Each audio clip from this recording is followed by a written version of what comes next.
Sorry I'm late.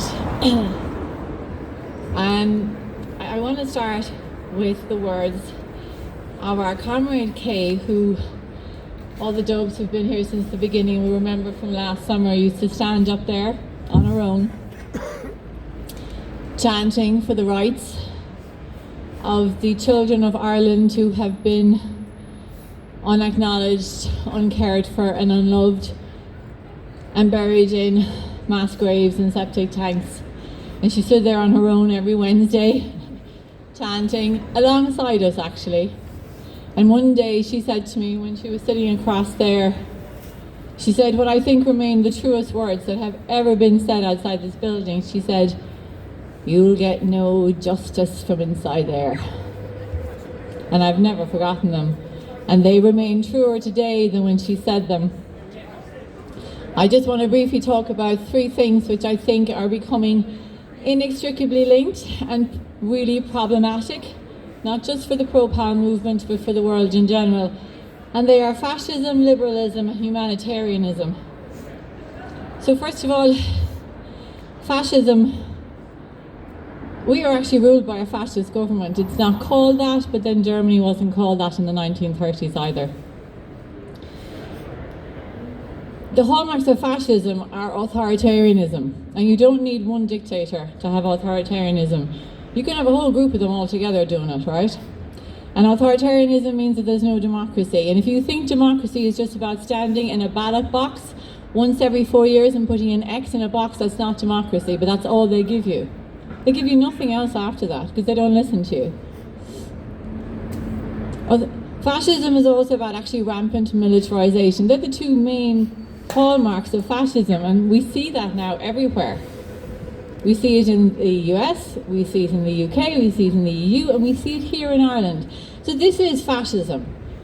We're not calling it that yet. They'll call it that in generations to come, but we should call it that now. Words are important. The words we use now to describe what we live under now are hugely important for our awakening as much as everybody else's. So we are in a fascist government right now. They're not listening to you, and I tell you, they look out their window every day on Wednesdays and they like to see us out here, because when they see us out here, they know where we are. All right, so remember that going forward, because we need to change as a movement now. The other thing is liberalism, because we're all kind of liberal. The whole world is liberal. So the liberals, they all believe in humanitarianism, and they believe in international law and rights for everybody. And so, of course, the homeless should have homes and all that rubbish like that just gets thrown around the place, but that is actually completely non-existent. International law is dead, okay? And I love Francesca Albanese as much as anybody else, but we got to say it what it is, guys. It's dead, it's gone. And I don't know how we're going to resurrect it, but at least we should actually admit what it is first. The other thing that's really problematic right now is humanitarianism, actually. We have now actually degraded a genocide into a humanitarian situation. That's so problematic. And we're backtracking, and I think we can't get out of it now, but I want us to go back to being a genocide, because the two things have nothing to do with each other. Look, Juliet Stevenson, she's great, she's been in the pro-Pal movement, she's fab. Look, all these people are fab. But she got 6.5 minutes on Sky News. It was shared in the Dubs WhatsApp group, so you've probably seen it. She got 6.5 minutes a week ago on Sky News, right, okay? She didn't mention the word genocide. Whether that was because they told her not to or because she decided not to, that was wrong. Okay? That was just wrong. And she spoke about it as a humanitarian situation. She spoke about Starmer, Lammy, and Yvette Cooper, who are a triad of evil. Okay, that's what they are. They're a triad of fascist evil people. But she spoke about them as that they're not listening. I mean, sweet Jesus Christ, come on.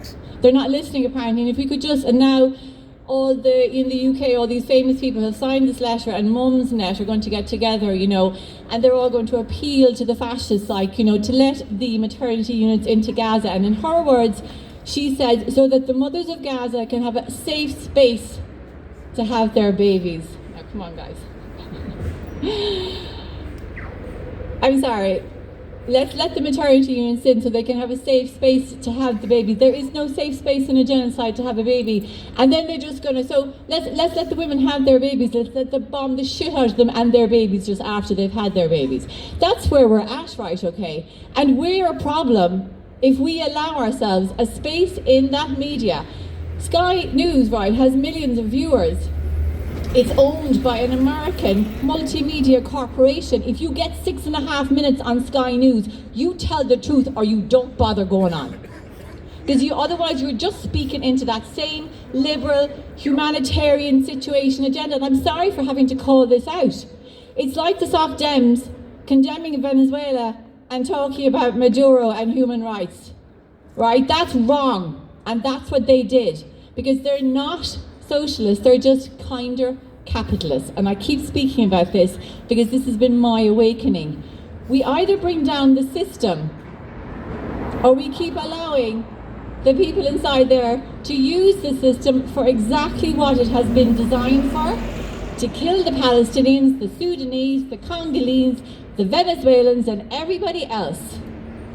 Because you could take all 174 of those people inside there on both sides of the aisle and you could take them out and you could put all of us inside there, but if you leave the system in place, we too will not succeed. The system has got to be destroyed.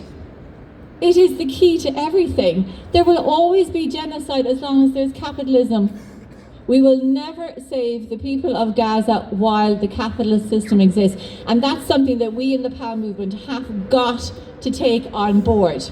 And I'll leave you with one last thought, and I'm going to ask you a question, because I only had this revelation on Saturday evening. I wasn't able to be in any of the spaces that all the PAL people were on Saturday. And in the evening, as I checked to see where everybody was, so there were people, obviously, vigils and protests here and there and everywhere, and there were people outside the US Embassy. But can anybody actually tell me where the PAL movement should have been on Saturday? Can anybody tell me where we should have been? Yes? Who said it? Say it again. We should have been in Athlone. There were 4,000 farmers in a goddamn stadium in Athlone, and there was apparently thousands more outside. Can you imagine if we'd all gone in there, not with our flags and a protest, just wearing our keffiyehs in the stadium, spaced out, right? Because we do support them, don't we? I mean, I'm vegan, everybody knows that. I want to free all the animals, okay? But I will stand with the farmers in Athlone against Mercosur every day of the goddamn week.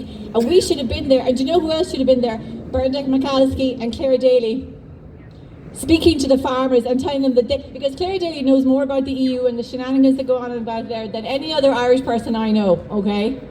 She should have been in Athlone telling the farmers that she stands with them, because they look at her and, you know, they don't really like her because she's a bit mad and she's over there, but she should have been there with her keffiyeh. We need to reach outside the PAL movement. We're in a bubble, guys. We're in a bubble, in a bubble, in a bubble, and it stifles our growth and it stifles the growth of the movement. So the next time that the farmers get together, that's where we need to be. We need to show them that we're not these mad, crazy, radical people. We're just the regular workers of Ireland. I come from a farming background.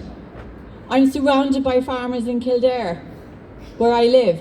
We need to show people like the farmers and everybody else out there that we are them and they are us. And we need every single movement to join together, because their fight is our fight and our fight is their fight. And we are the vanguard. Okay, we need to bring our knowledge out there now, outside of ourselves, out into the communities, or we risk doing this until the day we die and Gaza will never be saved.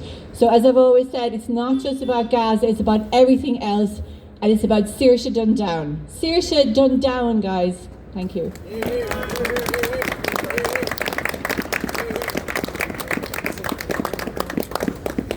Thanks, Dorothy. That was excellent as usual. Well said.